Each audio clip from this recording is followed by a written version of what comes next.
diferente al cuarto en el cual ustedes están sentados. Estoy escuchando el reflejo de mi voz, la reverberación en el espacio físico en el que me encuentro, y ustedes lo escucharán a través de un sistema alternativo, tecnológico, diferente, un parlante, en el lugar donde se encuentran. La botella de agua que tengo aquí es completamente irrelevante en esta conversación, el papel que tengo también, la computadora que me sirve para recordar de qué cosas quiero hablar y qué quiero decir, tampoco es importante. Lo importante es que mi voz sea clara, que entienda lo que estoy diciendo en el mundo contemporáneo, especialmente en el ambiente del Perú y especialmente en el ambiente de Lima donde nos encontramos. A grandes rasgos, la problemática con la que nos encontramos, general si quieren, primaria, es que hemos sido invadidos durante una cantidad de tiempo muy grande por una cultura visual muy fuerte. Estamos controlados por la cultura visual. Todo lo hacemos a través de los ojos. No tenemos ningún conocimiento.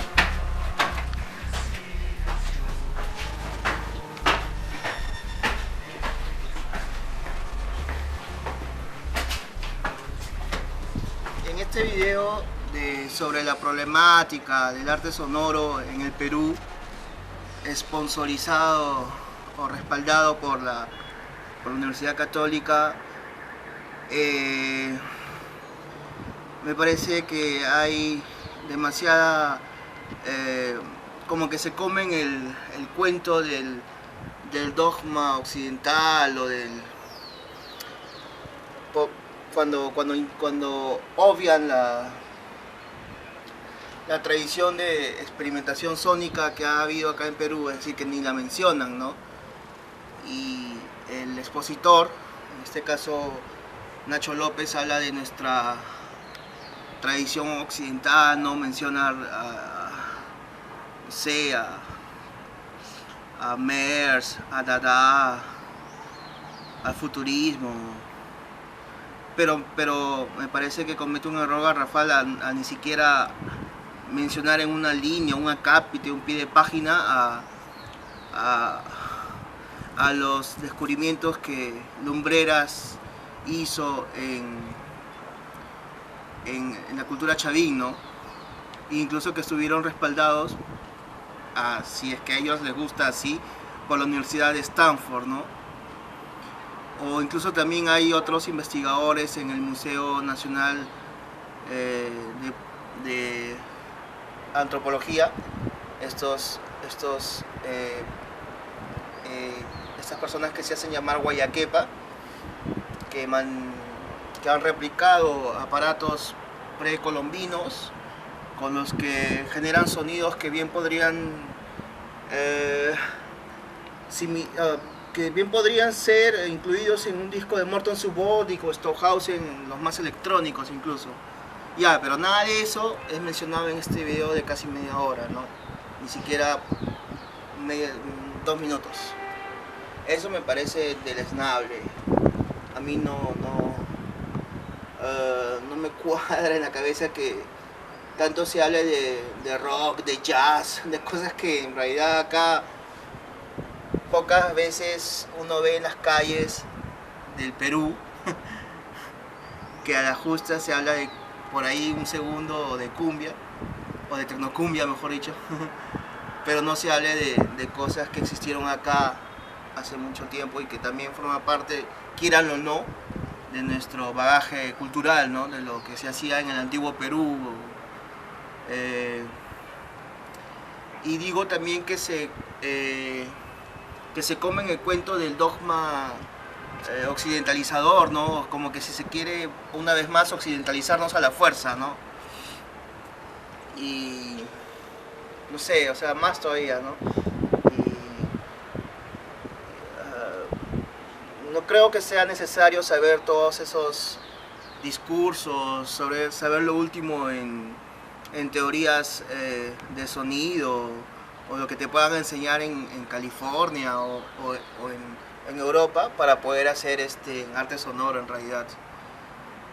Y para muestra estamos toda la gente que estamos haciendo experimentación metamusical o musical, ¿no? Desde los 90s e incluso antes, ¿no? antes de que se pusiera en moda este terminito arte sonoro, ¿no? Que tú puedes, Gabriel, contarnos algo de cómo se puso de moda este término arte sonoro acá en Lima, Perú. Me parece interesante, ¿no? De que alguien se ponga a exponer sobre el arte sonoro, al menos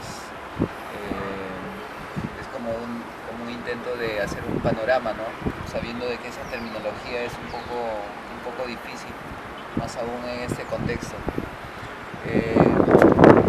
Recuerdo que, si bien es cierto, hay una serie de carencias en este medio que de repente dificultan un acercamiento a expresiones no tan comunes o pegadas a discursos vanguardistas, pero en realidad creo que discrepo de cosas como depender de una terminología o aferrarse de repente a un término como el arte sonoro, que encierra una serie de disciplinas, porque en realidad, si se analiza la terminología en Perú, tiene una génesis un tanto reciente también, ¿no? Y esa génesis no ha venido exactamente de la gente y de los productores, si se quiere decir, o determinar de alguna forma sus expresiones, ¿no? Las cosas que realizaban. Lamentablemente me parece que siempre se recurre a un apoyo institucional o a un apoyo, una validación de esto que es arte sonoro, de la terminología. Como lo que hablábamos hace un rato, ¿no? Que en realidad nació como en catálogos y en discursos y reseñas que se hacían de expresiones de experimentación que se dan en círculos más institucionalizados o círculos más establecidos. ¿Específicamente cuándo? Como centros culturales. Bueno, estamos hablando ya de finales de los 90 y principios del 2000, ¿no? Cuando hay toda una incursión de fundaciones y de centros culturales que, si bien es cierto, dan un impulso grande a toda la gente que venía haciendo cosas, también no eran los únicos puntos o centros de comunión, ¿no? De gente que estaba interesada en estas expresiones. Y también creo que es un poco osado, ¿no? Buscar una terminología en el sonido, descuidando un poco estas discusiones que se obvian, ¿no? Las discusiones sobre sonidos, las discusiones sobre tecnología, que están precedentes al 2000, o sea, desde los 90 hay toda una incursión de gente y de gente muy activa que empezó a hacer cosas y totalmente arraigados en sus ideas.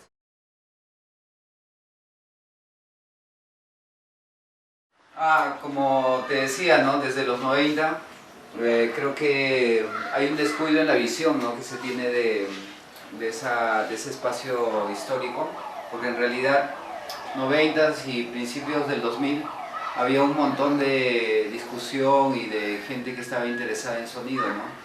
Y no necesariamente estaba ligada a un centro cultural o había salido de una universidad así que estaba viendo estos temas o un instituto, ¿no? Que era lo más usual acá en Perú, ¿no? Debido a la carencia que también expone Ignacio.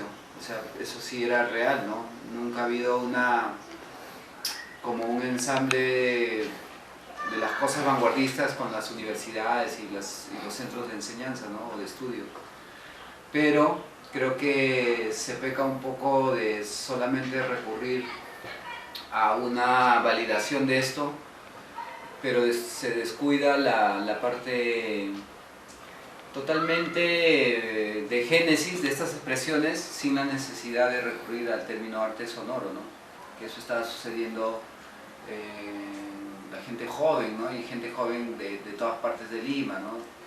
Por ejemplo, en el distrito del Rímac, en Los Olivos, en Surco, en el Cercado de Lima, En Los Olivos, de nuevo, no sé, hay varias iniciativas ahí también. Y si salimos de Lima, también han habido algunos centros y puntos de discusión, por ejemplo en Arequipa, en Cusco, también en Ayacucho. Entonces creo que no se puede descuidar un poco ese aspecto, ¿no? Hay que mirar un poco más la calle. Yo creo que sí es en parte así, pero creo que también es cultural, ¿no? O sea, responde a paradigmas que maneja la gente, ¿no? Y en eso sí no se equivoca Ignacio, o sea, el paradigma de la música es muy fuerte, ¿no? Tanto así de que cuando rompes un poco el esquema de lo que está pegado a este paradigma, la gente va a reaccionar. Inclusive hay muchas experiencias, ¿no? De colectivos y gente que ha venido haciendo actividad en los 90s, en el 2000, y que han tenido muchos problemas en ese sentido, ¿no? Conciertos interrumpidos, hasta por la policía, conciertos que terminaron mal porque la gente no percibía o no estaba acostumbrada a este tipo de propuestas. Entonces creo que es exacto en eso, sí, no se equivoca, pero creo que sí es injusto poner toda la carga visual que tenemos como muy enlazada y muy de conocimiento de todo el mundo a una tradición occidental, europea, ¿no? De cánones muy exactos o de referencias muy puntuales como vanguardias, como el futurismo, el dadaísmo, hasta inclusive, ¿no? Eso es muy válido, pero en una época de globalización y en una época donde se pone a flote dos realidades, ¿no? La realidad local y la realidad global. Yo creo que no puedes poner de paradigmas solamente una línea de acción, ¿no? Como la europea o la occidental. Creo que ahora más que antes la gente valora muchas cosas también de su cultura. En ese caos, en esa informalidad, hay una valoración también de su cultura, ¿no? De sus expresiones. Entonces, en ese sentido sí discrepo un poquito con él, ¿no? No sé. O sea, ¿te parece que la informalidad, que incluso la falta de conocimiento del ciudadano común de a pie peruano podría ser como un valor también? Creo que no es un valor, pero sí no es una limitación tampoco. Ah, ya. ¿No? O sea, porque si viéramos toda la gente que ha hecho experimentación, y estoy hablando de grupos que van desde electrónica muy sutil, muy suave, hasta ruidismo. ¿Cómo cuáles? Más contundentes. Bueno, el ruidismo de repente en la época de los 90, 2000, Evamuso, ¿no? Las cosas que se hacían con toda esta gente que trabajó con Aluardí también, era no necesariamente, y por eso discrepo, ¿no? De filiar las cosas siempre a una tradición para expresarse, porque era gente que no necesitaba de una tradición, o sea, simplemente estaban haciendo las cosas con los medios que tenían, con los medios que disponían, y se expresaban, ¿no? Ahora, si quieren hablar de una escena, de una generación, si queremos validar el término arte sonoro,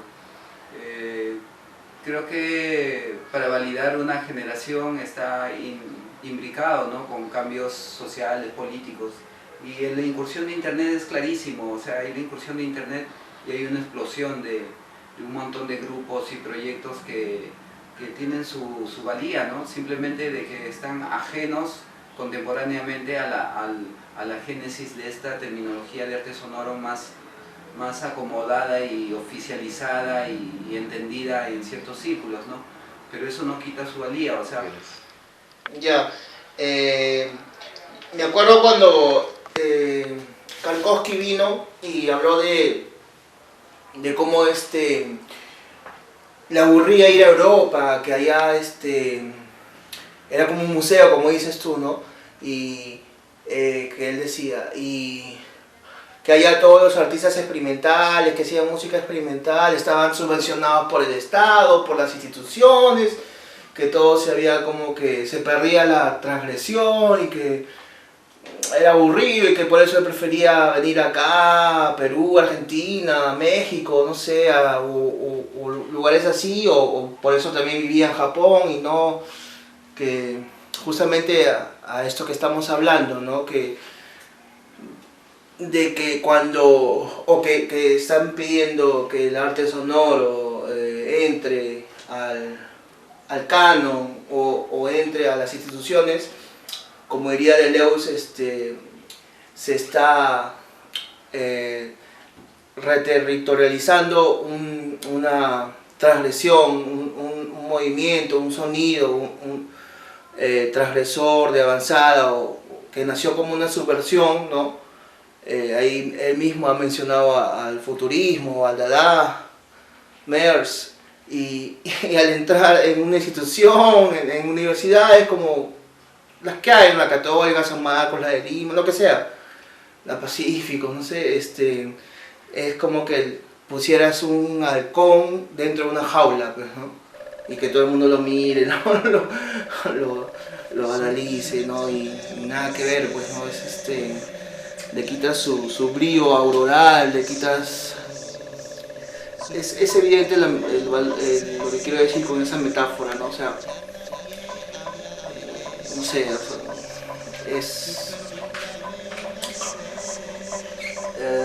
la transgresión no necesariamente, la vanguardia no necesariamente se da en las instituciones, ¿no? Al contrario, fuera de las instituciones es más bien en los márgenes de ello, del centro, en la periferia es donde más se suele dar el movimiento de avanzada, las expresiones artísticas de avanzada, y no pues en donde está todo el confort,